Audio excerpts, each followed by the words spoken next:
Hello and welcome to Eddie's Wall. Today we are going to be talking about another question from the TW Snow Facebook page that we see quite often, and that is, what advice do you have for buying a snowboard? The good news is the Transworld Snowboarding Gear Guide issue has just been released, and that's going to be full of information on all the latest product coming out this season.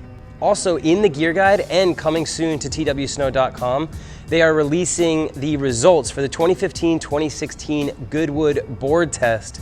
This is the longest running and most extensive board test on the planet, so I would highly suggest checking that out. In the meantime, we caught up with a few pros to ask them their advice on buying a new snowboard.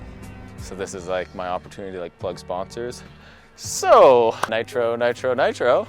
If it's your first snowboard, buy as cheap as possible, get one used. I guess that's one, cheap and used. Not supposed to say that. Buy a pro model of someone's because those hardly exist anymore, so it's like a collector's item. Keep the pro snowboarder thing alive. I don't know, maybe buy a wacky snowboard. Those are really trendy right now, some type of wacky. Add to the Quiver. Get a Quiver going with your first snowboard. A one-board Quiver that does it all. Get a graphic you're gonna be stoked on because you're gonna be staring at that thing between your legs for the rest of your life. No, that's you're gonna be staring at the snowboard for the rest of the season or until you can buy a new one. Make sure it's flexible. You don't want to get some board that's really stiff and takes you for a ride, so make sure that you weigh enough for the flex pattern that you're getting.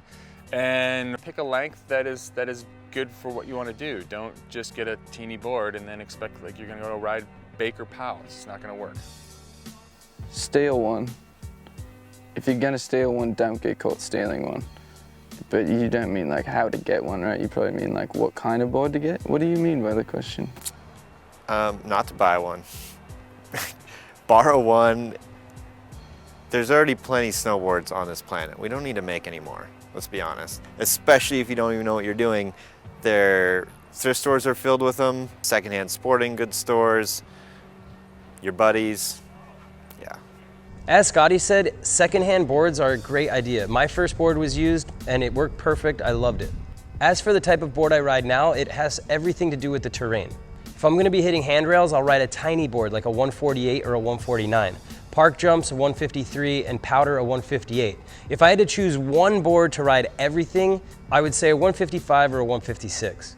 When you're choosing a board, think about the type of terrain that you ride the most. If you love hitting handrails, then get a really small board. If you never ride the park and you only free ride, you're probably gonna want a little bit of a larger board. Most people are gonna wanna try to choose something in between so they can ride all mountain and still take some park laps. Another suggestion would be to go to your local snowboard shop. These employees are so knowledgeable and they're gonna give you a lot of tips on the technical features like profile, flex, and side cut. Lastly, I would check with your local mountain to see if they have board demo days, because this way you can actually test out the board before you buy one. Happy board hunting. I hope this was helpful in some way. And if you have any questions or comments for me, leave them on the TW Snow Facebook page or on my own personal Instagram at Eddie Wall using the hashtag Eddie's Wall. Thank you guys so much for watching, and we'll see you next week with another question.